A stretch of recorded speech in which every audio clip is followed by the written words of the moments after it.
This is the 17th season of Bass Talk Live with your hosts, Mark Jeffries and Matt Pangrat. BTL is brought to you by Lowrance, Bass Cat Boats, AFCO, Ducket Fishing, Strike King Lures, Sunline, Big Bite Baits, Spro, X-Zone Lures, Yamagatsu, The Bass Tank, and Denali Rods. BTL coming at you. Good Friday, everybody. Welcome once again to another edition of BTL Bass Talk Live, where we're going to talk bass fishing and anything else that Ken and I want to talk about. Yes, it is version number 1 of Day 5 with Ken Duke. Ken, can't thank you enough for being here, man. Mark, I'm excited to be here. You know how much I love BTL, and I knew if the week was ever long enough, I could eventually become a part of it. So I'm jealous. I'm very jealous, dude. You're in Florida. It's 80 degrees. It's so hot. I've been out at Headwaters Lake the last few days on a Strike King Lose media trip. Yeah. And, just catching a lot of big fish. It's exhausting, man, but somebody's got to do it.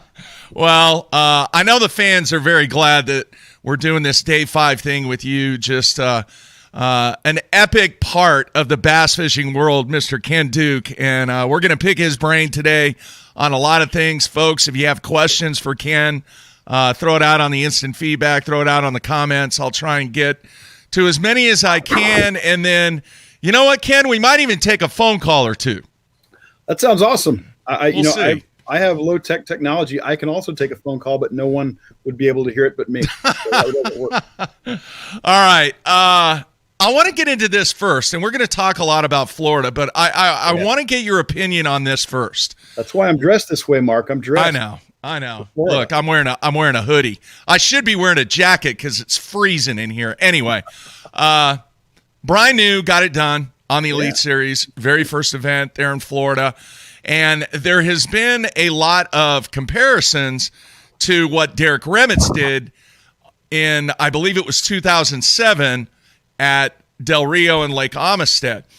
I want your opinion on this, though. When I went back and I started to look at some of the things about Derek and about Brian, I did not realize that Derek had almost 30 events in the books before that first Elite Series event that he fished. Now, he did something that nobody has done. In his first 4 Elite Series events, Derek had 3 consecutive top 10 finishes with 1 win. He was on fire. Yeah, first place in the first event, second place in the second event. He was just killing it. And of course, as you mentioned, he had a really strong start to the season. He did not finish very well. And of course, he qualified for the Classic. He was Rookie of the Year. He hit a terrific season overall, won quite a bit of money. But unfortunately, Derek, who is one of the great guys in the sport, wasn't able to sustain that elite career. But he was a dangerous man in that first season for sure.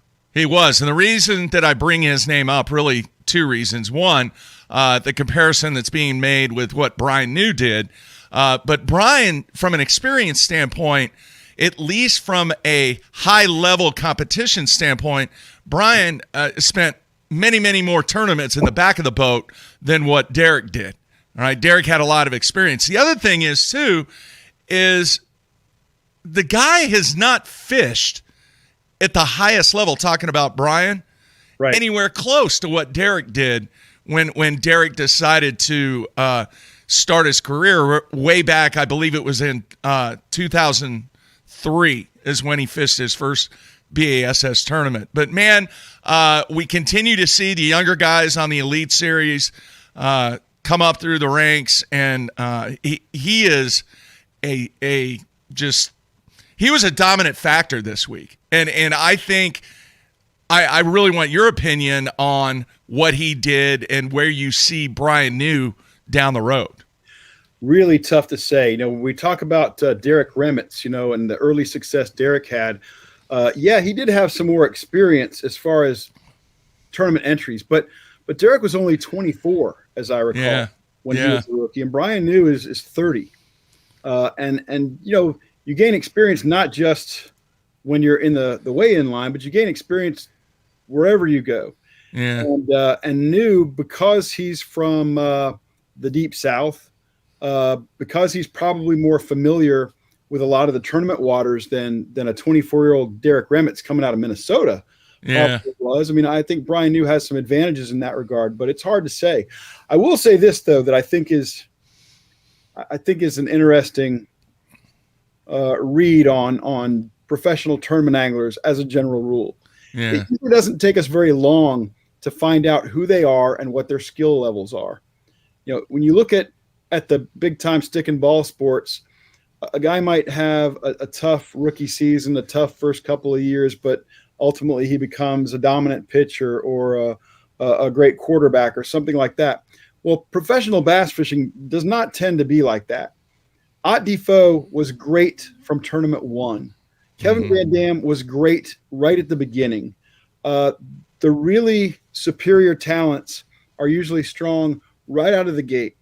So if you don't see significant success from some guys this year who are rookies, the likelihood is they'll never be a top performing angler. And if you see great performances out of some guys, well, those are the guys who are still likely to be on top of the game years later. To see significant advancement from a professional angler, believe it or not, is very rare. I've seen it from guys like Chris Lane, Bradley Raw, as you call him. Terry Butcher was making that kind of progress. But for the most part, what you see early is who they are. Yeah, that's a great point, Ken. The other reason I wanted to bring up his name is they had and are having the Toyota Series that's on Lake Guntersville this week, and Derek actually fished it, and I believe he finished 15th, so he had a really good performance. If people don't know, he's a guide on Lake Guntersville, been there forever, but I remember when he broke onto the scene, and people were like, who is this guy? But what people don't know, and Bradley Hallman has actually talked about it on the show, he just left Minnesota, got in his truck, and went south and fished every single tournament that he could possibly fish. Yeah, and what a great learning ground that is. There is every quality angler I've ever spoken with about this subject has told me the same thing. There is no substitute for time on the water. You can read about it, you can watch the videos, you can talk to people, but there's really no substitute for time on the water. And that's very discouraging for guys like me who are chained to a desk. But, I tend to believe it's true. All right. The second thing I need to mention real quick, they made a move, and I think it was definitely the right move. Major League Fishing has relocated the Red Crest once again. It went from Grand to Palestine. Now they're moving to Lake Eufaula in Alabama. Absolutely 100% the right thing to do, Ken. Yeah, unless you're going to allow ice augers, you're going to have to do something. And who thought that instead of Minn Kota or Garmin or Lowrance or Motor Guide, you need some sort of ice auger. Yeah, but, they ought to be lucky. The guys with Johnson Outdoors are lucky because they also make ice augers, I think. So they would they'd have a huge edge in a Red Crest on Grand or something like that. Yeah. All right. Let's talk warm weather. Let's talk Florida, and then we'll dive into some other subjects. We had Bernie Schultz on. We had Frank on yesterday talking about the Devil's Horse. I got to ask you right off the bat, who is probably the most iconic angler ever to come out of the state of Florida? Who would you pick? To truly come out of the state of Florida? Not a relo. Not like Charlie Hartley. Roland Martin. Yeah. Roland Martin's a relo. From Tulsa. Well, no, Roland was born in New York, raised in Maryland. He lived in Tulsa, though, for a little while, didn't he? Well, yeah, when he was working for Lowrance in the early 70s, he did. But before that, he was born in New York. I think he grew up in Maryland. Then he moved to South Carolina and guided on Santee. Then he was in Montgomery, Alabama in the early days of bass, working closely with Ray Scott. Yeah. Then it was Tulsa and Broken Arrow. And then it was Clewiston. He finally came to the great state of Florida. Yeah. So obviously it can't be Roland. I mean, but the most iconic guy to come out of the state of Florida in the bass fishing world might be Shaw Grigsby out of Gainesville. Yeah. Shaw is a legend in the sport, one of the all-time greats, and not just one of the all-time great anglers, one of the all-time great people in the sport. I just got to spend a couple of days with Shaw at the what may be the best lake in the country right now, Headwaters Lake here in Florida. It's about 2 hours from my house here, and we caught him pretty good.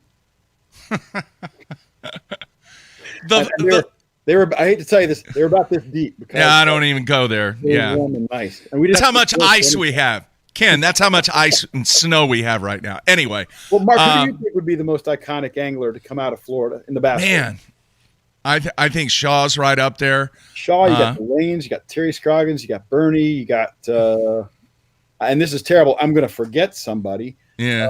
So I apologize to anybody I might have forgotten right off the way. Somebody brought up Chet Doughty the other day. Yeah, but I don't think Chet's from Florida. He moved there, relocated. Yeah, I think Chet relocated. Obviously, a superior angler. Tom Mann Jr. lives in Florida now after spending most of his life in that Lake Lanier area where he dominated that lake like crazy. But I'm gonna maybe say Shaw. Okay, I'm gonna ask you this question. I asked Bernie the same question. Bernie, he showed you that trophy that I want so much. Yeah, I thought that was the trophy that you had. I was a little confused on that whole deal. No, the trophy Bernie showed you was from a tournament series out of Leesburg, which is near the Harris Chain of Lakes. It's about an hour north of me in the Orlando area here. And they ran a series of tournaments there in the early 30s. And Bernie's somebody's got up there's got the poster, but Bernie's got one of the trophies. They did it for like 3 years or something like that. And I wanted that trophy real bad, but Bernie had better access to the guy who was selling it, and he got it. Luckily, that trophy Bernie has is from like 1932, and I've got a trophy much, much older than that. Mm-hmm. I'm okay. All right. The question was that I asked Bernie, we've seen a lot of young guns come out, both on the Elite Series and when the FLW Tour was the FLW Tour, now the TWPC. Why hasn't there been recently, and when I say recent, say the last 10 years, young guns to come out of the state of Florida? Why do you think that is? Most of them have been, California, the Carolinas has been on fire with young anglers, Alabama. What's the scoop on that, Ken? Well, I think there are some young guns coming out of the state of Florida. As a matter of fact, I met one of them just the other day. His name is Jared McMillan. He's Brandon McMillan's younger brother. He's 25 years old. He's fishing that MLFLW side. And I think in the 3 years he's been on that tour, he's never finished worse than 25th in the AOY standings. And he's really talented, super nice young man. He's got the skills. But as far as why Florida doesn't produce a ton of, guys who do well all across the country, I think it's pretty straightforward. Florida is unique. There's no place quite like it. It's always warm. The lakes are natural. They're shallow. They're all about vegetation. And it's hard to develop the kind of versatility and overall skills that you need to compete on a national tour when Florida is your background and really your only base of knowledge. It's why some guys like Chris Lane, Chris from the Lakeland area, brothers with Bobby and Arnie, those guys are killers in Florida, but sometimes they have struggled outside the state. Bobby Lane would have made a serious run at a few AOY titles if he didn't have one tournament up north that would kill him, Chris made a really cool decision, and he moved to Gunnersville. And he was going to guide and things like that. But one of the things I think that move did for him, and I've talked with him about this, was it really improved his versatility. Here in Florida, you can go out with a punching stick and you're good for the day. A lot of times, especially when it's hotter or cooler, you're good for the day. but you can't just do that over much of the rest of the country. And it forced him to become more versatile. And I think that that's one of the problems guys have. I mentioned Jared McMillan as being one of the young guns coming out of Florida. We had almost exactly this conversation 3 days ago. Mm-hmm.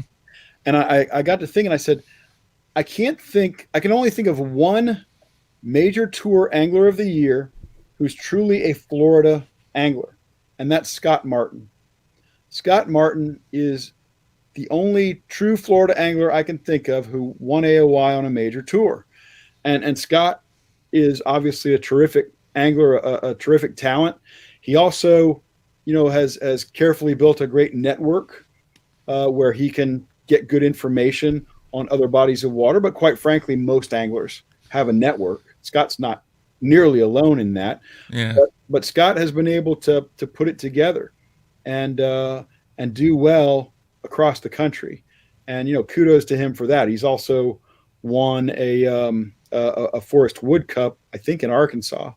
So the guy can catch him everywhere, but he's the only true Florida guy who's ever won AOY. Hey, Jake.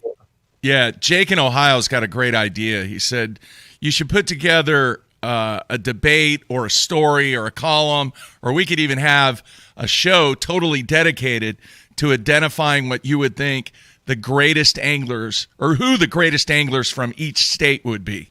That would be a really good topic. Sign me up for that panel. Yeah, that'd be a good time. Yeah, we might have to look into that, Ken.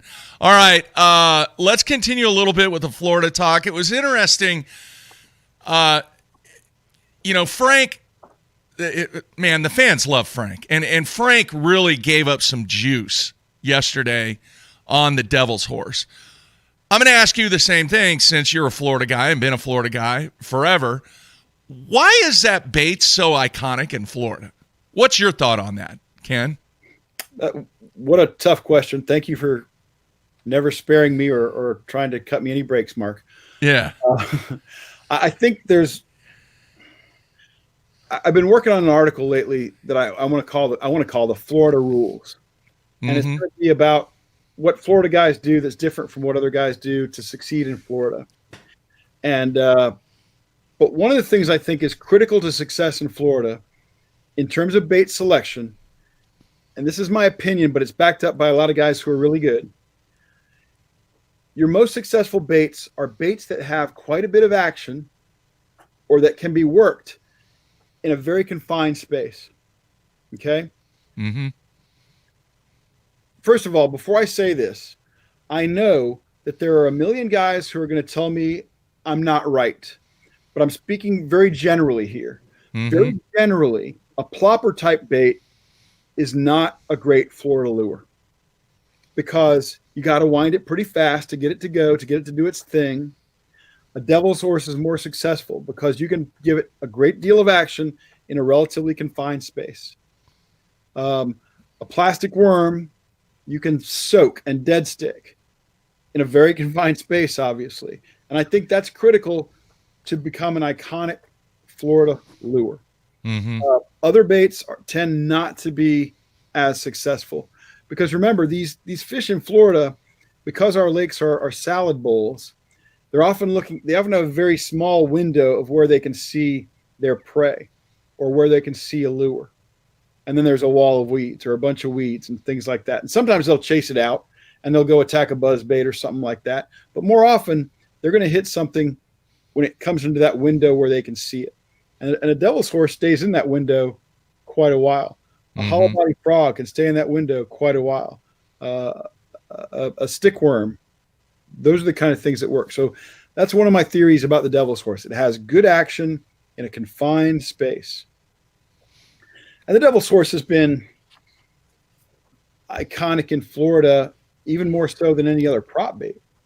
Yeah. And one of the things I was mentioning to you before we came on, I want to talk about a guy who was a friend of mine. His name was Topwater Charlie, was what everybody called him. His name was Charlie Orm. He was a biologist for the state of Florida for a long time. He passed away a few years back, unfortunately. But Topwater Charlie, for decades, I mean like 40 years, fished only one lure.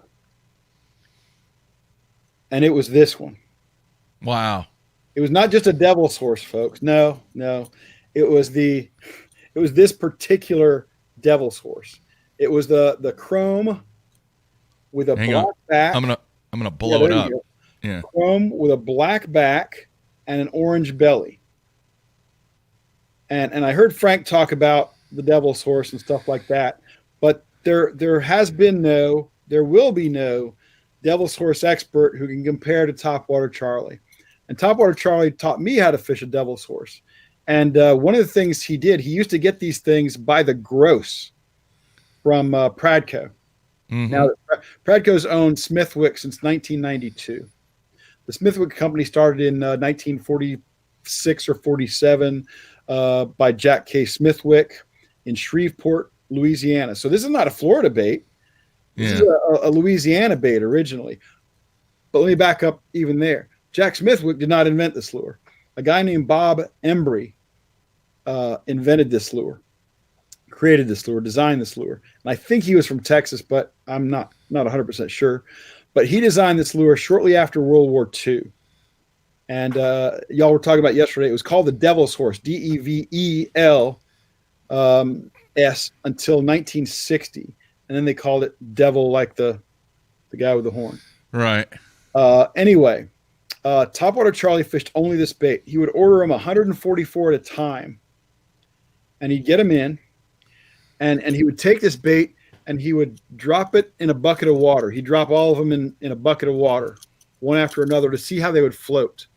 If they didn't, if the entire bait the midline wasn't above the water line, he'd give them away. Wow. Yeah, he'd give them away. If the bait was just barely above the water line after he changed the hooks and put his preferred hooks on it, well, that would be a practice lure. And he would throw it in practice. Okay. But only the ones that met every Topwater Charlie standard. They floated right. Even after he changed the hooks, they still floated high. Then they would become his competition baits. And these lures are made out of pine, which is an unusual wood to make lures from. You usually think of baits being made out of balsa or cedar, but this bait has always been made out of pine. It is not, contrary to what was said on the show yesterday, it's not a high floating bait.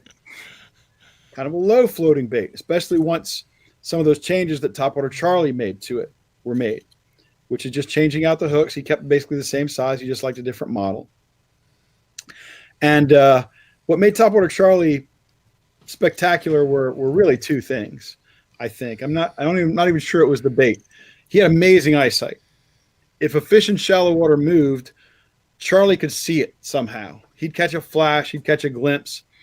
And then special quality number 2, which obviously goes right along with it, he was a phenomenal caster. When you know how it is, Mark, you've got your favorite baits, and because your favorite baits, they're always tied on, you can drop them on a dime. Yeah. Imagine how good you would be throwing this bait if it was the only bait you threw for 40 years. You'd be pretty good. You'd be accurate. And Charlie was crazy accurate. So he could see these fish. He could drop the bait right on them. In the last 10 or 12 years of his life, he added a weightless Senko to the mix for those occasions when he'd miss with this. And he was even better at that point. Wow. But he was a really interesting guy. He won a lot of boats. He won quite a bit of money in local tournaments. And he was absolutely a legend here in Florida. And if your nickname's Topwater Charlie, you know he's good. Wow. How do you think he would have done it outside of Florida with that strategy, Ken? Well, right now, if he were in Oklahoma, he would struggle. Well, everybody would. My gosh. I mean, geez, we got 3 inches of ice on the lake. Yeah. Well, that's the great thing about Florida. And come on down, Mark. You always got a place to stay. Yeah. Right? Yeah. But the thing about Florida is there is a good topwater bite or a decent topwater bite probably 330 days a year. I mean, where else can you say that? Plus, our water is so shallow. You can throw this thing and you can draw a fish up from 5, 6, 8 feet, and that's most of Florida water. Yeah. So you don't have to look hard to find areas where topwater baits are going to be good. Now, Charlie would likely have struggled with just a devil's horse over the rest of the country, but the man was deadly accurate. He could see fish like crazy. If anybody could have made it work, he could have made it work. Was it, and I don't know if this is a good comparison, but let's say back in the 70s and 80s when it came to tournaments, tour level tournaments that were in Florida, was it kind of like the shaky head? In other words, guys threw the devil horse just to go out and get a check? Or were there tournaments that were actually dominated by the devil's horse? I don't think there were a lot of tournaments dominated by the devil's horse. The devil's horse is a great bait in Florida, and it works really well, but it is not on a par with soft plastic baits by any means.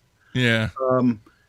People think of Florida and they think, it's all plastic worms and topwater. Well, it's not, but if you can only be good at two things and you're coming to Florida, soft plastics and topwater would be right at the top of the list. So I don't know that the devil's horse dominated tournaments and like 12 of the top 15 guys are throwing the horse. Yeah. But I think that the devil's horse, for the guys who really know how to use it, is a great bait. Was it a shaky head type of bait? I mean, did guys throw it just to go out and get bit and get a check and not really win? I don't think so. I think that's always been the worm here in Florida. Okay. I think the shaky head or the let me get a check or I got to get some bite today bait has always been a plastic worm and has basically always been essentially dead sticking a worm. The guys who, when it's tough, it's hard to beat a straight tail plastic worm in Florida with a light sinker, an 1/8 ounce or something like that, and just soaking it. It's really tough to beat that. Some people are asking, isn't a spy bait a version of the devil's horse? Well, a spy bait, no, because the devil's horse floats and the spy baits sink. Right. At least as I understand spy baits. And spy baits, even though it's a craze that has kind of come along in the last 5 or 6 years, there have been prop baits that sink and are designed to fish underwater for over 100 years. It's just that they were not terribly popular. And here in Florida, a sinking prop bait would just be something you'd spend all day picking weeds off. So you'd have to be a very, very patient angler here to want to throw such a thing. Yeah. What's the biggest fish you've ever caught on a devil's horse in Florida? I've got a few between 8 and 9. I've not cracked 9 on riding the horse, Mark. It's a very, very cool bait. And I had mentioned here in Oklahoma, there's a gentleman, I think he has either 1 or 2 FLW Tour titles, Alan Head. Do you remember Alan Head? Isn't he from Alabama? Is he from Alabama? He's from Oklahoma. He's Grand Lake. He's a Grand Lake czar. Gotcha. It won a ton of money. And I remember watching him one early summer, super late fall, that he was fishing in around boat docks. And the way that he would work it, I can't do the sound like Frank did yesterday in the show. Frank, it was impressive, man. I can't duplicate that, but Frank, he would make this. Would be the official of the Devil's Horse. Yeah. He's Bruce Stanton at Pradco. It was really good. Anyway, the way that he would work it around those boat docks was amazing, and it opened my eyes to another feature of that bait that just people don't even think about it, Yeah, there's a lot of ways you can fish this bait, and by far here in Florida, the slower the better. You don't want to like that very often. Yeah. Almost you don't want these blades to make a sound. You're just trying to get them to spin 4 or 5 times and create the tiniest little ruckus. And Frank was talking about moving the bait a foot. I would say here in Florida, the best anglers I know rarely move the bait more than 3 or 4 inches each time they pull it. And they don't pull it; they're just kind of almost snapping it on a slack line. Just want to get those blades rolling. And we talk about this being a Florida bait, and I would expect that Pradco's sales of this bait are probably whatever Florida sells is probably multiples of what any other state sells. Yeah. But this bait was invented in Texas, I think, and developed in Louisiana. So it's not a Florida bait in that sense. It's not like pegging a sinker kind of got rolling in Florida and is a Florida thing. This applies everywhere, and I'm not surprised that. I am surprised that more people don't know about it. I saw some of the messages when I was watching the show, and people were saying they never heard of the Devil's Horse. Well, Yeah. you need to hear about the Devil's Horse. I mean, this thing was so important to the Smithwick brand at one time. They started naming everything they had Devil. There was the Devil's Horse, the Devil's Toothpick, the Devil's Warhorse, the Devil's Horse Jumper. They named everything Devil, Devil, Devil, Devil. And for a while, they even put Devil's Horse almost replaced the name Smithwick on some packaging. And they had the coolest, and it's hard to find. I don't think I have it here in my office, but the Devil's Horse logo is really cool. It's this blood red horse rearing up on its hind legs, and it's got these devil's horns coming out of it. Jeez. Hey, as long as they don't sell it for $6.66, we're okay. Oh, all right? I didn't even think about that. Would be a pretty cool marketing technique. No. Don't go there. Please. Frank, don't even think about that. Bruce Stanton, are you listening? No. $6.66 for the Devil's Horse. No, please. Andy in Indiana wants to know, has there ever been a more weedless version of the bait made? Not that I know of. So far as I know, it's not been done in a weedless version. And that's why casting accuracy is so critical. Yeah. It's one thing to say, I'm going to go to Florida and I'm going to throw a Devil's Horse. But until you've been to Florida and you see the kind of vegetation that we have everywhere, that you realize, hey, I better be deadly accurate with this sucker, or I'm going to be picking weeds off it all day. And that's just a pain. I don't know about look at this, like you guys were talking about yesterday, it's got a lot of hooks on it, and it's got a lot of moving parts.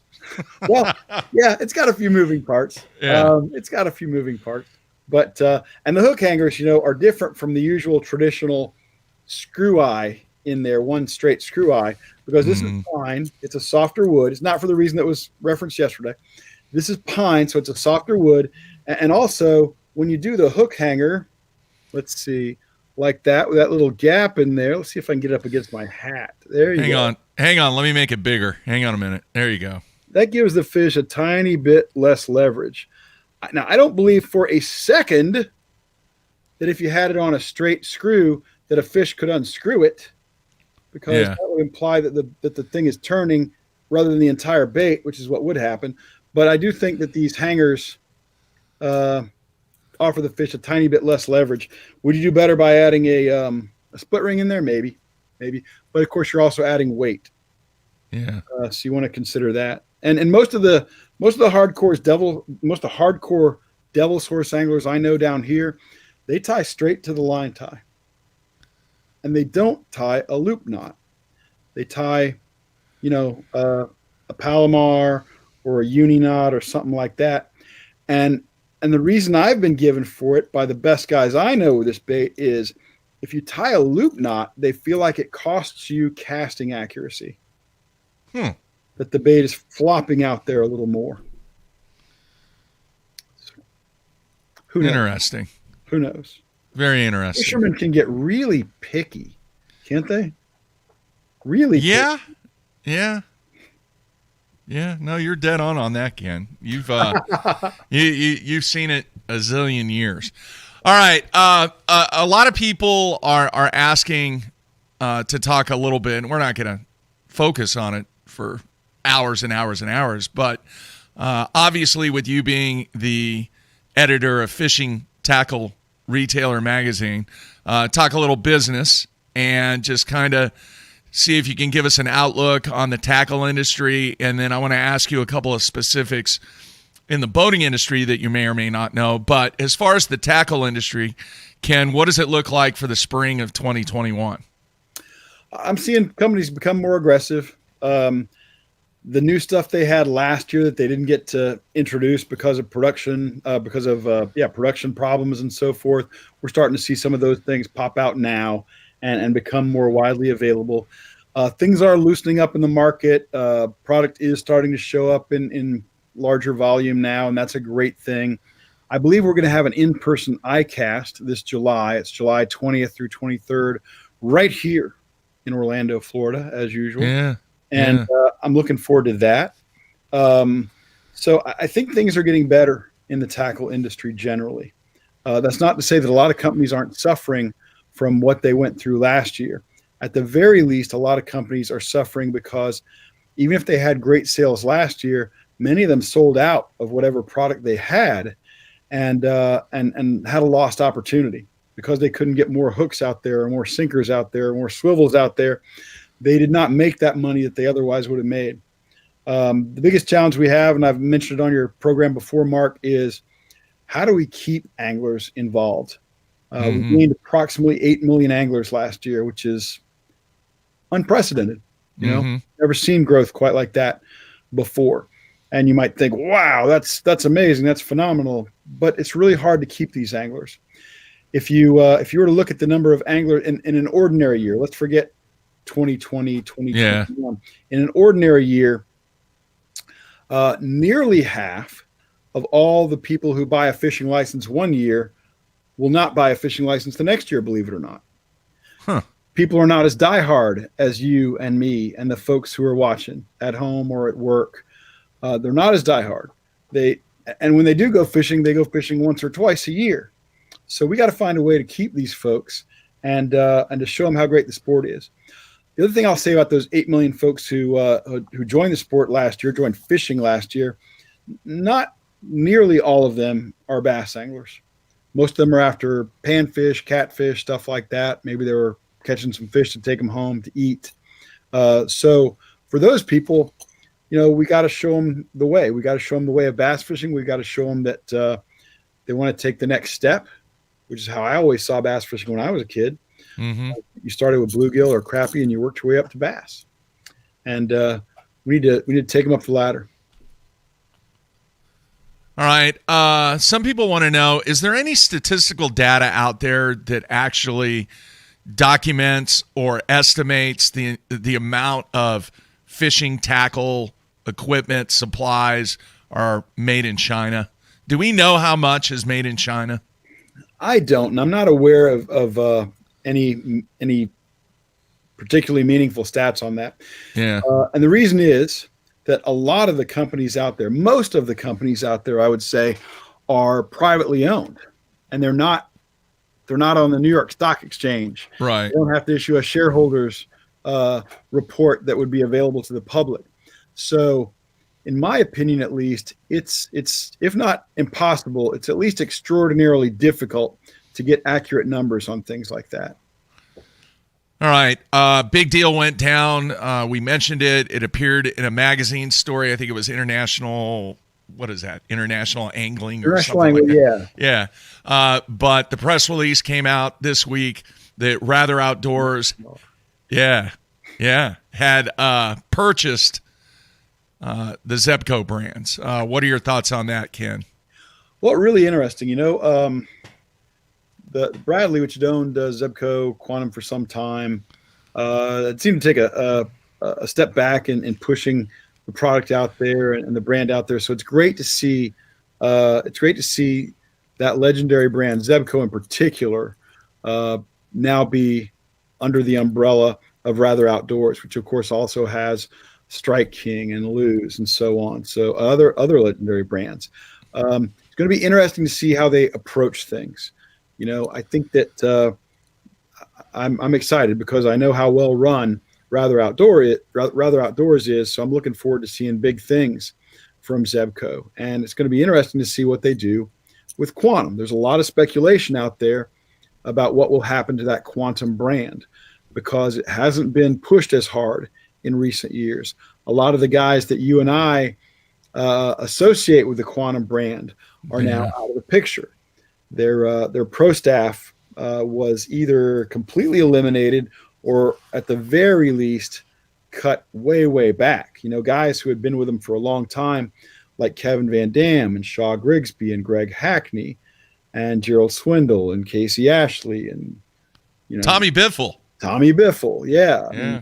These guys are now with different brands, and it's going to be interesting to see what they do. I had a conversation with someone the other day who would be in a position to know, and I won't name him, and I won't say this is certainly the direction it's going to go because it's early. Yeah. But perhaps they'll take Quantum and turn it into a kind of an entry level bait cast product, where guys are going to graduate, and that's one of the great things about buying Zebco, because who among us did not catch their first fish on a Zebco rod and reel? Yeah. The odds are excellent. I know I did. I expect you did. Oh, I did. Yeah. Yeah. So think about that for a minute and how strong that can make you in the marketplace. If you're the company that manufactures the first rod and reel a kid catches a fish on, there's a great chance that you can sell him his next rod and reel and his next rod and reel. If you can show him that the products you're making are quality and are going to do what he wants them to do. So if you look at it that way, you could say you go Zebco, and then your next step is Quantum, and then your next step is Lose. That's a powerful position to be in. It's a good point. We discussed some of those names that you mentioned earlier this week, and had to be one of the most dominating pro staffs that had an association with the names plus the titles plus the number of guys that were on that pro staff. So let me ask you this. From a business standpoint, are we seeing a dynamic shift from where pro staffs don't mean as much in bottom line sales and revenue as they did 5-10 years ago, Ken? The way you asked that question makes it tough for me to answer, Mark. Let me take this stab at it. Okay. I think that pro staffs, in terms of pro staffs being made up of touring pro anglers, like the names we just mentioned, I don't know that they're becoming any less important, but I think they are absolutely losing traction among manufacturers. Manufacturers are tending to believe in them less, and manufacturers are tending to gravitate more toward these social media influencers. Yeah. Is that a good move? I don't know. Well, they'll find out, Yeah. Do I like it? Not necessarily. I mean, I kind of like whatever helps the fishing industry, but I hate to see our friends who are pro anglers suffer from those kind of decisions. But only time is going to tell us if it'll work. I can tell you that I heard some interesting statistics a couple of years ago that were eye-opening, and I expect they might be eye-opening to the folks who are watching and listening this morning. A company did a survey at the Bassmaster Classic, which was in Knoxville that year, and they pulled the people coming into the expo, which is America's largest consumer tackle show.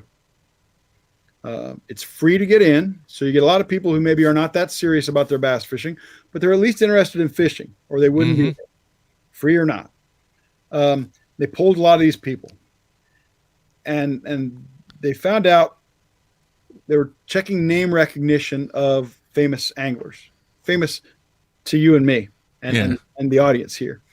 And who do you think was the best known angler among the people at the expo? He was at 80% name recognition. Jimmy Houston. No, sir. He was down around 50 or so, I think. Kevin Van Dam. He was down around 25. Wow. Roland Martin. Below Jimmy. Jeez. I'm going off memory here, but I think I'm right. I know. You're probably of course correct, you know. Ken. No, of course you know the answer. Come on, man. Jimmy. Who am I missing here? It's not Orlando Wilson. Oh, thanks for having me, Mark. Where's the off button? Oh. Come on, Bill Dance. Oh, Bill Dance. Good grief. Jeez, hit me on the head with a mallet for crying out loud. Of course it's Bill Dance. Your entire audience was screaming at you, Mark, it's Bill Dance. I know. That's what happens when you get old, Ken. Aha, I'm right there. Yeah. Right there. I think you and I are almost exactly the same age. Yeah. But anyway, it's Bill way up here at 80, and then it drops down to the Hank Parkers and Jimmy Houstons, and then Roland. And then it drops down to Van Dam. And then you got a few guys around 10, you know, the Iaconellis and people like that. Yeah. And just to give you some perspective here, because you and I, we live in a silo to some extent. Yeah. You know, our world is kind of small when you compare to the universe of people who attend the Bassmaster Classic Expo. Yeah. I talk about the swimming pool in the ocean. You've heard me talk about that a lot. And the bowling alley. Yeah. Well, I just talk about bass fishing. Yeah. Or fishing generally. But here's the thing that kind of put some things in perspective for me. Jordan Lee was coming off 2 consecutive Bassmaster Classic wins in 2017 and 18 at this 2019 Classic. That's what it was. He was at just under 2% name recognition. Wow. Yeah. Wow is right. Wow is right.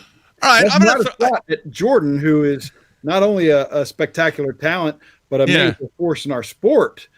But when somebody who had his resume and who was hot coming in and going for his 3rd consecutive Classic win is at around 2% name recognition for people in the Classic Expo, that's an eye opener.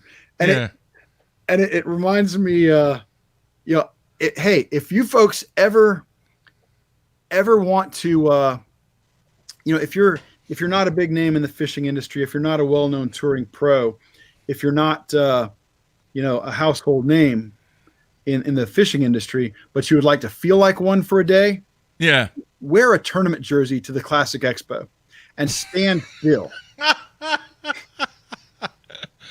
By the end of the day, I guarantee you will have signed 500 autographs. That's pretty funny. But it's true, isn't it? Yeah. Yeah. All right. How about this one? And this just hit me in the brain when we were trying to reflect on people that were on that list.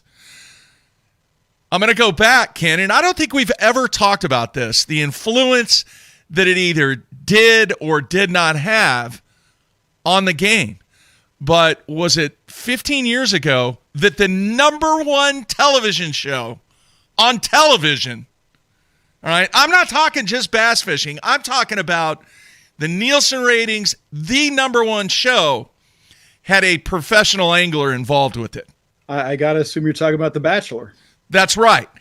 Did we see any type of growth during that period that Byron was on the #1 show? More people were watching that show than anything else on television. If there was an impact, I didn't see it. I never saw any numbers that reflected it. And I can give you some anecdotal evidence that it didn't have any impact at all. Of course, with the success of The Bachelor, which was an ABC show, I believe. Correct. At the time, BASS, I was working at BASS. BASS was owned by ESPN, which is owned by ABC, which is owned by Disney. Okay? Mm-hmm. So Byron was very quickly invited to join the Elite Series. And he did. And Byron had some success. He's a talented angler. I'm a Byron fan. He's a really good guy. But not only that, but Byron was also one of the hosts of a show called Bass Center. Remember? Yeah. Here's a bit of trivia for everybody. Bass Center is the only show in ESPN history other than Sports Center, which was allowed to use the da-da-da, da-da-da. Yeah. The only one. And I bet there will never be another, especially after the flop that Bass Center was. Yeah. But here's what makes me think that The Bachelor had no influence on the audience. Bass Center was among the first of those Bass block television shows to get canceled. Mm-hmm. And Byron was part of that show. He was on basically every show if he wasn't competing. And it just did not work. That audience did not follow him from The Bachelor. And that makes sense, you know. It makes sense because do you know any bass fishing buddies of yours who watch The Bachelor? No. Not a single one. Exactly. So, but it was the number one show at the time, Ken. Yeah, but you know, a primetime television show doesn't translate into a Saturday morning bass fishing show. No, I get it. I get it. And I can't tell you through my years at Bass, especially during the ESPN ownership era, how many Bass pros would come up to me and say, "Why don't they put us on in prime time?" And I would say to them, because girls' high school softball would get a better rating. And that's the truth. Well, has that changed, though? No. And I'll give you the worst example. It sounds terrible, but it's true. When the Bassmaster television show debuted in 1984, November, December 84, it was a classic special about Rick Clunn's win at the Arkansas River. It had 300,000 viewers. Yeah. When the latest episode of the Bassmasters ran, they had 300,000 viewers. That's almost 40 years. And the audience has not grown. Yeah. The population has grown. There's an extra 100 million people out there, but there's also an extra 175 channels. And that's the problem as far as the growth of our sport in terms of marketplace is concerned. If you ever wonder why you don't see the big dog commercials on fishing shows, I'm talking about, you know, a lot of auto commercials and stuff like that. You'll see some for trucks, but you don't see pharmaceutical commercials. You don't see a lot of healthcare product. You don't see healthcare product commercials and stuff like that. You don't see the big dog Procter & Gamble mainstream consumer product commercials because we reach a tiny audience. Yeah. Tiny. If you don't crack a million, those companies are not interested in you. Wasn't at one time, though, Rick Clunn actually was sponsored by Cialis, was he not? Yeah, it was one of those products. Yeah, I don't remember specifically which one. Yeah, one and of they would run. I distinctively remember that some of those commercials ran in conjunction with Rick being sponsored by those guys. Okay, I should have put it this way: you don't see those kind of companies sticking with the fishing platforms. So true. It's like 2-3 years and they're out. 2-3 is a long run. The BASS run with Toyota is the longest big time run I can think of. I think they've had Toyota since like 2004. But Toyota was looking to do something very specific. If you can think all the way back to 2004, Toyota was a brand of truck that people didn't use to pull their boats. They didn't think it was that kind of thing. They associated pulling a boat with Ford and Chevy and Dodge, but not Toyota. And Toyota and Bass have done a marvelous job of changing that thinking. And now, you know, when we're out the ramp or something like that, there's a whole lot of Toyotas pulling boat. Well, I think Bonus Bucks has had a lot to do with that also. What a smart program. Yeah. I mean, that's been big time as far as a reason for guys to buy Toyotas rather than a Dodge or a Chevy or a Ford, whatever the case is. Absolutely. That's a great observation. The Bonus Bucks program has really helped.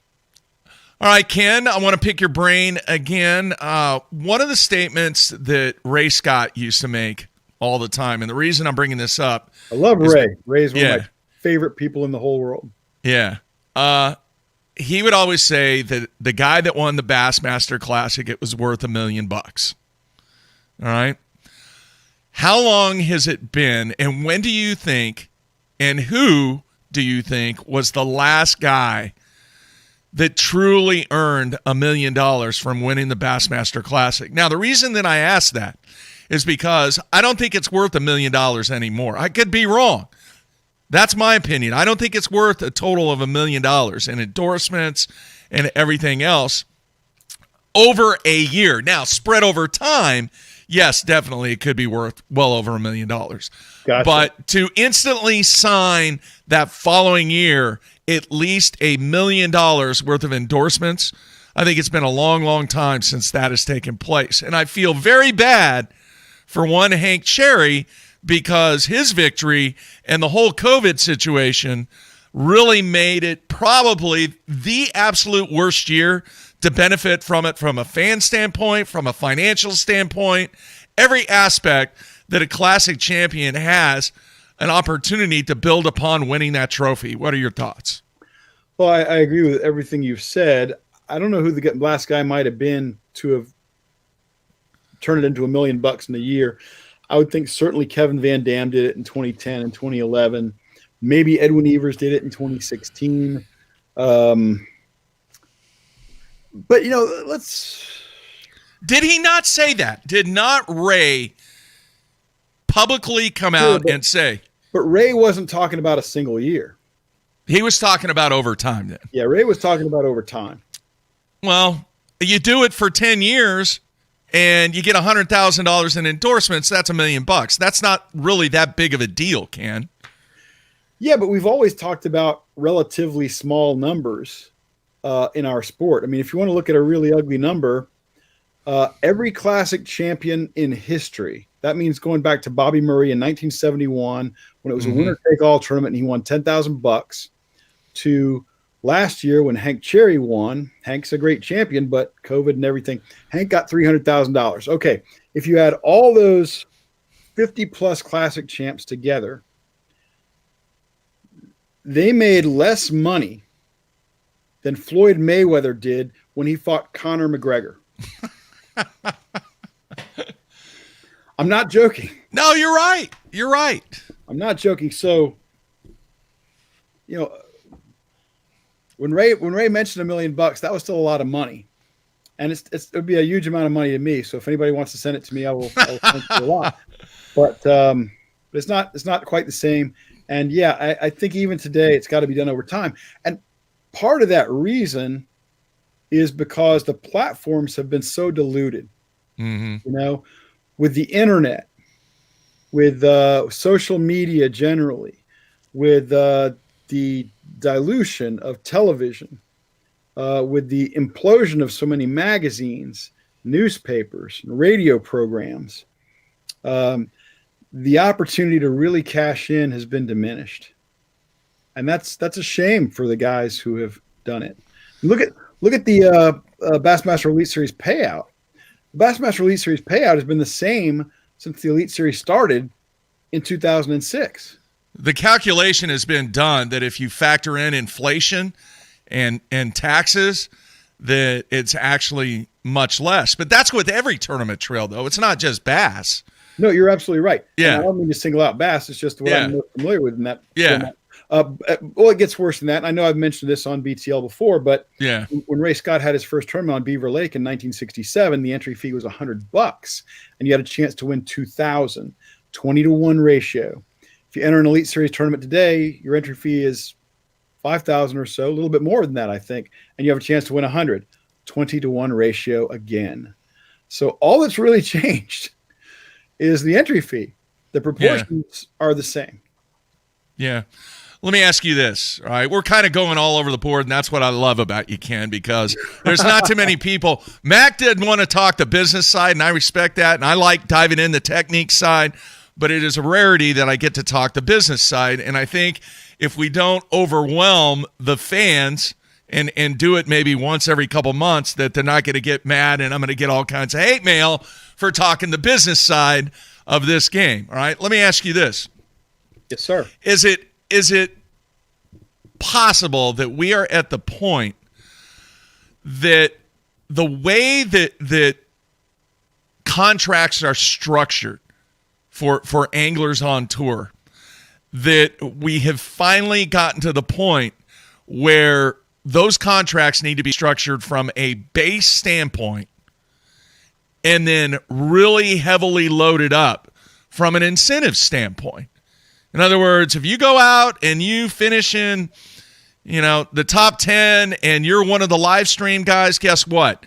Boom, you're getting $3,000 or you're getting 2,500 or whatever the number is.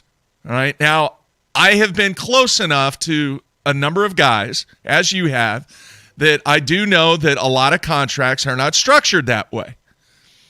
Are we at a crossing roads because of the way that technology is being used, because of the way that companies are utilizing the guys, all right, from a performance standpoint, right?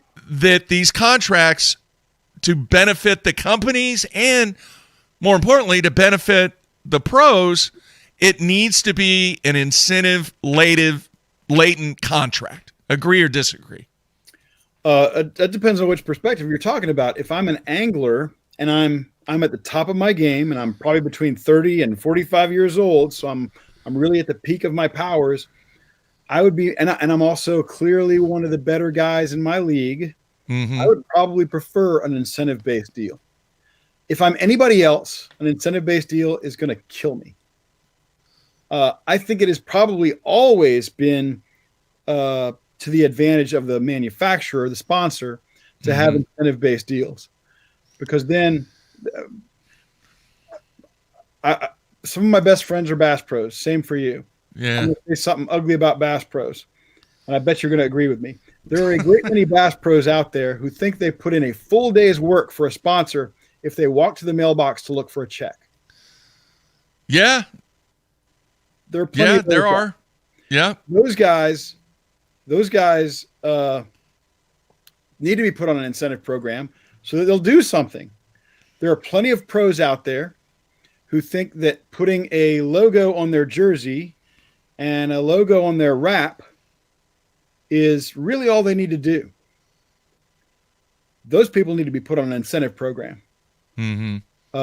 But the guys who are out there and who are making the appearances and who make a great extra effort for their sponsors, and I'm talking about guys that we both know and are close to, Ed O'Neivers, Mike Iaconelli. Some of these guys are fabulous spokespeople, fabulous representatives. Bernie Schultz is one of the best pro staff anglers I've ever known. Shaw Grigsby is terrific. These guys are, and there are hundreds of other great guys out there, and there are also a couple of hundred guys who are not very good for their sponsors.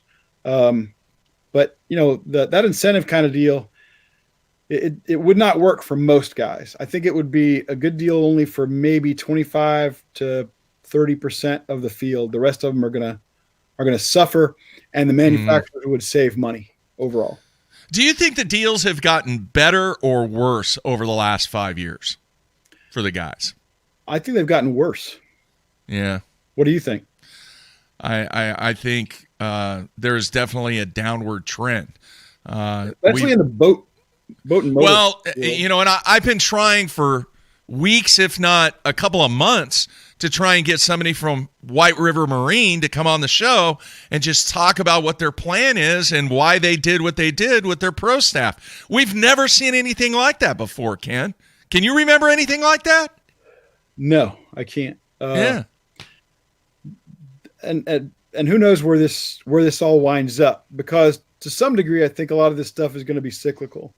It was easy for a lot of pro staff managers to focus their efforts and their pro staff selections on social media because it's real easy to count.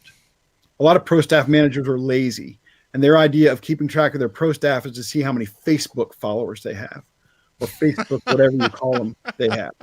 And at the end of the day, they say, "Whew, I've evaluated my pro staff now." Yeah.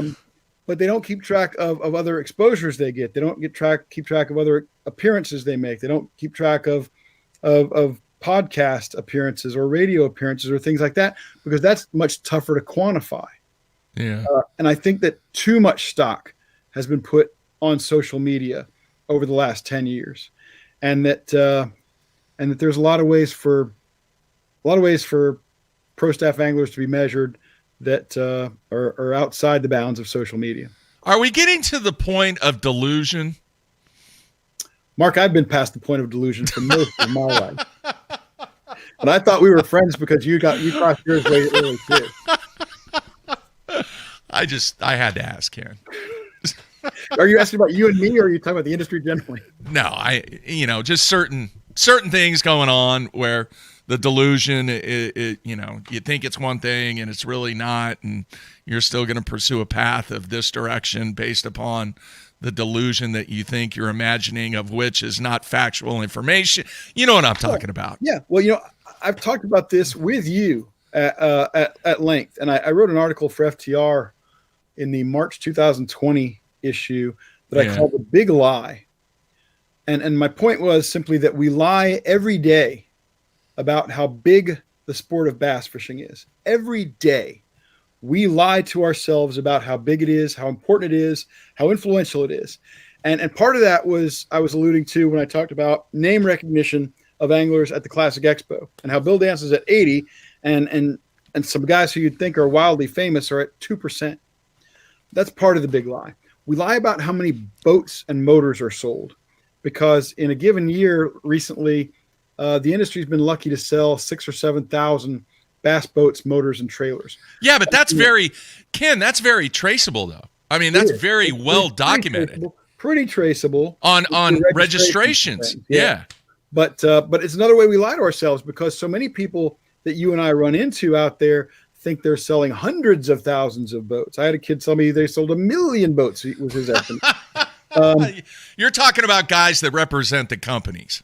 Well, no, I'm not. I'm talking about anglers, avid anglers who are sizing up the sport. They think the sport is gigantic because they have a lot of people telling them the sport is gigantic. It is not. There are fewer bass anglers today than there were 30 years ago. Fewer licensed anglers today identify as bass anglers than 30 years ago. That is correct. I have not realized that. I've not seen that stat. All right. And I will rebut by saying this, Ken.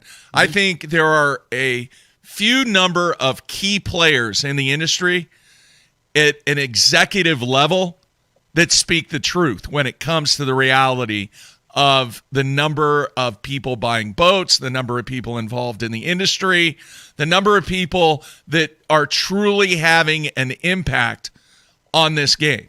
All right. I think there are some very key players that are very truthful in what they say about this statistical data.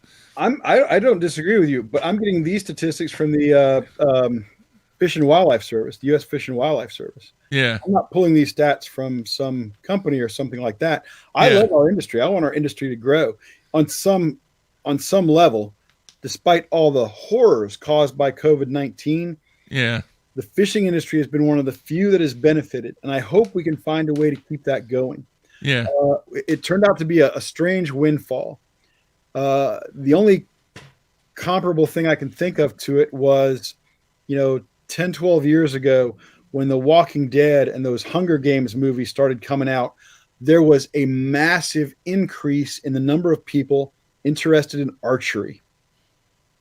Really, they boomed. And I was talking to the head guy at one of the archery, kind of like the archery equivalent of ASA or something like that. And he was saying, we've got all these new people, many of them young girls who have no desire to kill an animal. Yeah. They want to shoot at a target that looks like a zombie or something. He said, how do we keep them? And at the time, I think they had no clue whatsoever. If we get a windfall of anglers, we've got to figure out a way to get them. Luckily, we've got organizations like the American Sport Fishing Association, the Recreational Boating and Fishing Foundation, organizations like Fishing's Future that are working hard at this, and hopefully they're making good headway. Yeah. But we lie about it. We lie about the size of our industry every day. All right, let me ask you this. And somebody has made the comment, both on YouTube and on the instant feedback on bassnote.com. They're saying that there's been a growth in saltwater fishing. Is that true? You would probably have a good idea on that. And if so, why is that the case compared to what's going on in freshwater? Well, my numbers were reflecting both fresh and saltwater. So overall, I can tell you that's not the case. Okay. If there has been an increase in saltwater, it's been modest, and I would say it's probably due to the increasing focus on inshore fishing. And it's weird. Some weird things impact the fishing industry, things we don't ordinarily think about. For instance, red fishing got popular because, and I might be a little off here, but I think I'm right, because Paul Prudhomme realized if you blacken those suckers, they taste really good. And suddenly red fishing went crazy. I think when people realized that a lot of that inshore fishing stuff is similar to bass fishing, a lot of the same tackle, a lot of the same baits, a lot of the same tactics, that was a boon to it as well.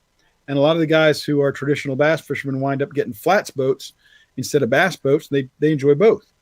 But overall, license sales are not what we'd like to see until the big boon in 2020, and we hope we can keep those 8 million. All right, Ken. All right. I'm going to dive down a wormhole that I don't think has been discussed, but it was something that Matt and I were kind of in a discussion, but really didn't progress. I want to ask you, all right? There has been an enormous amount of discussion when it comes to college athletics about revenue sharing and the likeness of players and institutions making all this money because of a quarterback or a running back or whatever the case is, all right? And finally, there has been some movement by the NCAA that says, hey, we're going to come up with a revenue sharing plan and do that, all right? Okay. Now let's shift over to fishing, because the technology has gotten to the point now where eventually, and I think it's going to be very soon, because you can actually do it right now, that let's say a Jason Christie wants to sell every single moment that he is in the bass boat during an Elite Series event with a camera, all right, of which will not be aired on Fox or, Bassmaster.com or whatever the case is. In other words, he wants to develop his own revenue stream based upon, let's just call it a pay-per-view or a free service of which he generates revenue from an advertising standpoint. Do you think we are even remotely close to that? Do you think it's even ran across any of these guys' brains that they have an opportunity from a technology standpoint now to be able to capitalize and generate revenue from their likeness in participating in these events? Or is it something that all the organizations are just going to shut down and go, you know what, you want to do that, you're not going to be a part of this? Well, although the opportunity may be there technologically, I assure you that the agreement they sign with Bass or MLF or whoever it is would not allow that to happen. And there is no way that those organizations are going to let those guys independently monetize in that way. So that ain't going to happen. Even if all 14 of the fans who would be willing to pay for that signed up. 14. You don't think that fans out there would be willing to pay $4.95 to watch Jason Christie all day long? I think that people would be shocked at how few people would sign up for that. Shocked. Huh. My 14 fans. number. Fans. Give me feedback. We want to hear. Would you be willing to pay? I'm just going to throw out $4.95 to watch Jason Christie or watch whoever you want to watch an entire day on the water. We'll see. Well, we don't have to worry about it. I mean, I think it's great that you're polling the fans out there. That's wonderful. I'm curious as to what they say. I wonder if all 14 are watching right now. But it will never happen because Bass and MLF have a stranglehold on that, as they should. It's kind of like Tom Brady putting a GoPro on his helmet and saying, "I'm gonna sell this," and NFL, you can just lump it. Yeah, but they're making millions of dollars, though, Ken. That's the difference. They don't have to do that. Who's making millions of dollars? The NFL? The players. The players. Well, that's true. That's true. But there's a reason they're making millions of dollars, and the guys in the bass world are not. There's a reason It's the audience size. NFL audience, bass fishing audience. Yeah. I mean, really. Yeah. When ESPN bought Bass, one of their goals was to see if they could grow that television audience to 1 million. Now, 1 million is a small number when you're talking about a television audience. It really is. It's a 1 in a television rating, a 1.0.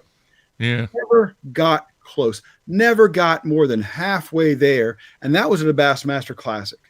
So we are not talking to, again, that's part of the big lie. Yeah. It's part of the big lie. It's part of when the guys used to ask me, why don't they put us on prime time Thursday nights? I say, because high school girls softball would be bigger. And not a little bit bigger, a lot bigger. Yeah. A lot bigger. My God, and you know this so well, bowling is on television, for God's sake. If the fact that bowling is on television is not proof positive that life is too long. Oh, come on now, Ken. Come on now, Ken. You know, at the time when bowling was on ABC at the time, it was the longest running series sporting event that was on television, longer than Monday Night Football. And then ABC cut it off. I was just messing with you, Mark Jeffrey. Yeah. By the way, do you know what bowling company used to own Quantum and Zebco? Brunswick. That's right. Do I win a prize? Do you have prizes? Yeah. No, I might have, as Matt puts it, an old sweatshirt over here, maybe a used hoodie or something like that. I don't know. Have you got any Bass Zone branded stuff? Because I would. He's working on it. Yeah, Matt's working on it. We're going to have a limited run, is what it's called. And then the other thing is, I have had requests because, you know, of all the basketball stuff that I do, there have been some people out there that have requested BTL stuff either with the Nike or the Adidas logo on it, like teamwear. So I'm working on that too. So people are going to be able to get whatever they want for a limited period of time from BTL swag. Make sure the caps are really big because I have a giant bulbous head. Yeah. Yeah. It is way too large. Hey, by the way, you know, I see that. Look at this. This one here. I'm going to throw this up there. Look, Ken crushing Mark. All right, we're in a discussion here. I'm not in favor of any of this stuff that I might be bringing up. It is discussion with one of the brightest minds in this game, and we're talking business. I'm not trying to crush Ken. Ken's not trying to crush me. He might be trying to cuss me. Yeah, I don't know. If people think that I'm crushing you, then yeah, I'm all about it. People, you know, Matt made this point a couple of shows ago that I did with you guys that this is really what Mark and I do whenever we're together. We'll ask each other these questions and get each other's takes on it. And the hilarious thing for me is always the fact that we'll see each other and we'll walk toward each other, and Mark will all of a sudden become agitated about some point he's thinking, and he just naturally assumes for some reason that I disagree. And so he starts at 9 and quickly works his way up to 10. And then I say, Mark, I agree with you. I think you're absolutely right. And then okay. Mark back down to 5. No, it's great conversation. And, you know, who would have thought 6 years ago that we'd have all the live stuff that we currently have and the way that fans are able to enjoy the sport and watch it? Well, of course, you would have thought that because you were the pioneer of so much of this stuff. Yeah, well, it is what it is, but the level that they're doing it at now, it's extremely expensive. Somebody said, hey, Mark, how come you don't do the one-on-ones anymore? Well, they had cost in all caps, and that's the reason, because it's very expensive. And, you know, it's when you don't see Bass Zone and some of the other major fishing outlets at events like this, the reason people may wonder why that happens a lot, but the reason is that these things are so saturated by the tournament organizations themselves. Yeah. That there's really very little meat left on the bone for somebody else. Yeah. Hey, are we getting to the point? I know you made some comments about social media. Are we getting to the point where there's just too much out there now, Ken?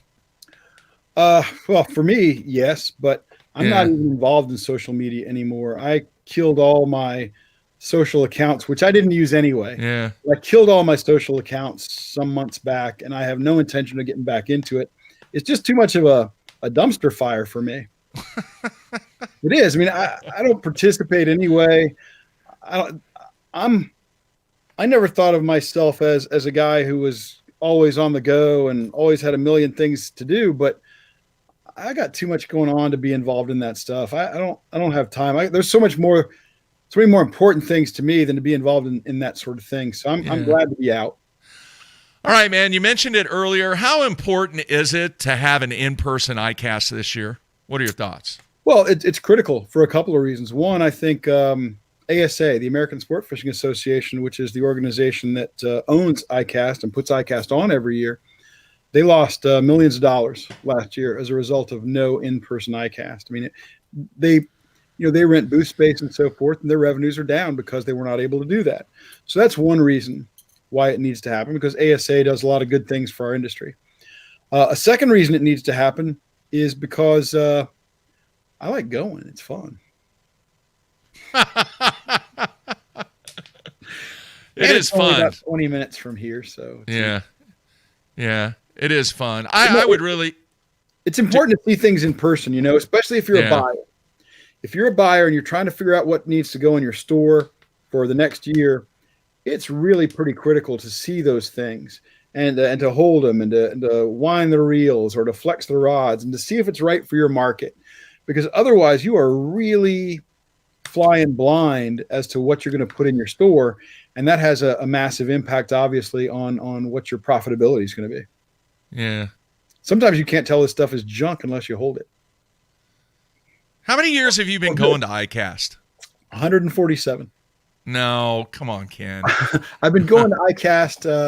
I went to my first AFTMA probably in the 80s. But an ICAST has only been ICAST since 2002. I've been to just basically every ICAST. Everyone. A lot of the AFTMAs. So long time, over 20 years. Yeah, I'm sure you have some great stories. None that I can tell on Bass Talk a lot. No, yeah. Yeah, the evenings, the after conversations. I'm sure when they look at these lures and they see them for the first time and everybody's like, can you believe they just built that? Oh, yeah. Those are the most fun. And Mark Jeffries knows about the evenings at ICAST because for several years now I've been trying to host a dinner. And I call it Fishing's Most Interesting Dinner. And I invite friends who I kind of hope don't know each other, or at least don't know each other well. But I think they're all interesting people, and they're all people who make a real contribution to the industry and who have something interesting to say. And Mark has been a guest at that dinner. And I hope you had a good time. It was great. That was, what was that, 2 years ago, 3 years ago? The last time I did it is what it was. Yeah. But, it was a couple of years ago. And, you were an honored guest, sir. I'm not one of the most interesting people in the industry, but I pick up the check. So that makes my presence necessary. Yeah. I want to ask you this. One of the most, widely used, successful lures, baits, whatever you want to call it, that's been around for a long, long time. I want to see if you can recall the first time that you ever saw it and the reaction that you had when you saw it, and also some of the reaction from the people that you were around. And I'm talking about the Senko. Just a hunk of plastic. Yeah. How is that going to catch fish? What was the response? I can't remember the first time I saw Senko because it looked so boring. It made no impression on me whatsoever. Yeah. In fact, the Senko didn't do well at first for Yamamoto. It took a while because Yamamoto, and of course, I think everybody knows the story, the initial mold for the Senko was a Bic click pen. Yeah. That was the mold. They later added the ridges, but if you hold one of those mid-90s era Bic click pens, and I've got one around here for expressly that purpose, but I don't know where it is right now, then you have the original prototype for the Senko. They later added the standard Yamamoto ridges and the sex band and stuff like that, but that was it. Most boring lure ever. Talk about a lure that would have no chance of winning an award in a tackle show. It would be the Senko because it's boring like crazy. It was, and the Senko came out in 95 or 96. he was trying to make a fluke competitor, except that he made it with the same amount of salt and sand, silica, in his plastic that he did with his other baits. So it didn't quite have that same action. It didn't have that lifting, wafting action. It wasn't until it had been out on the market a while and guys started fishing it differently, realizing what it would do on a fall without a weight, that it grew in popularity. And then around 99 or 2000, I started to hear about it, and I'd started to fish it a little bit. And I was an editor at Game and Fish Publications at the time. And I said, I'm going to do a story about this. Yeah. And I interviewed Gary about it and some other people. And that's when it started to make an impression on me. But it was years after it was on the market before I finally became truly cognizant of it, which is kind of a wildly different than a bait like the chatterbait, Yeah. When the chatterbait hit, I wanted some. I heard everybody did. Everybody did. Well, I wanted some real bad. I went in 2006 was kind of when the chatterbait's coming out party at the Classic Expo here in Orlando, when the Classic was on the Kissimmee chain. And because I was a Bass employee, I could get in and out of different places off hours. I met the chatterbait guys back then. It was Ron Davis, as you know so well, because you've done a fabulous documentary on it. Yeah. Another one of the great 20 feet deep episodes. But I met them when they were setting up their booth, and I bought a dozen. So yes, I will use whatever advantage I can. Wow. I look at that thing and I think about what ICAST is like now, and when that thing came out, people would just look at that and go, okay, yeah, whatever. Yeah, you look at a lot of the baits that kind of revolutionized our bait selection anyway. The Rapala Shad Wrap was one of those lures. Well, does it really look that different than any other crankbait? Yeah. Maybe not. The Fluke doesn't look like anything great. The Sluggo was a revolutionary bait. Yeah. Not that. It's really hard to come up with a sexy soft plastic lure that also catches fish. That's the key right there. Yeah. If you want to come up with a really cool soft plastic lure, we can do that all day long. None of them will catch fish. It seems like, we always tend to overestimate the action or something that's necessary to be a successful bass lure. All right. Well, one of the features of this show, when we have Ken on, we have went commercial free, and the entire show, we've been going almost 90 minutes, Ken, and I could probably do another 3 hours with you, but we're actually getting back in the gym today. We got a little bit of a workout yesterday. The snow is finally starting to melt, and the parking lot was a mess. I will say this, had some fun in four-wheel drive, though, in the snow. It was we had some fun after practice. So we've got to cut it off here pretty quick. But, folks, please, to get Ken on is so cool. And Ken's actually going to be pinch hitting for Matt while Matt is trying to make the Elite Series throughout the year. So this is not going to be the only time that Ken's on the show. We'll get some guests on with Ken. And we might even do – I think – it's in the works. It's in the plan. We'll do a Sunline Hotline show with myself and Ken, and you guys can call in. I know we kind of talked a little bit about that, taking some phone calls today. We didn't get to that, but definitely a Sunline Hotline show in the future. And, cool. It's a pleasure. It's an honor to have you on the show, Ken, and I appreciate you taking the time out a great deal to pinch hit for Matt when he's gone and to make this Day 5 thing a reality. Oh, Mark, the honor is mine, my friend. Always has been, always will be. Bass Talk Live is a favorite for me, and as I've said before, any day I get to be on Bass Talk Live is a good day. So I appreciate you. All right, man, we're going to continue to try and warm up around here. You just keep enjoying that 80-degree weather down in Florida, Ken. I'll try to suffer through, Yeah. All right. I can, man. There you have it. All right, folks. This commercial free. Did I mention that I watched a couple of nines get caught on Topwater the last few days? Did I mention that? Did you really? You want to go there? Huh, Ken? The dude is right. You are killing it now. You're killing me with that stuff. Yeah, it was Backlash Pro said that. Yeah, Backlash. I'm all over him. Jeez, you are. That is cruel punishment right there, especially when I got a foot of snow outside. My only goal when I appear on Bass Talk Live is to win, baby. Just win. Oh, Ken Duke, folks. There you have it. All right. So remember, it was commercial free today. Please support the companies that are involved with BTL. We have a great, great sponsor lineup, and look forward to the next time Ken's going to be on the show. All right, man. Stay warm, Ken. Not a problem, Mark. You too. All right. All right. Next week, folks, remember, no show on Monday. I'm getting the vaccine on Monday. Oh, cool. Yeah, we'll see how that goes. So no show on Monday, and then hopefully, let's keep our fingers crossed.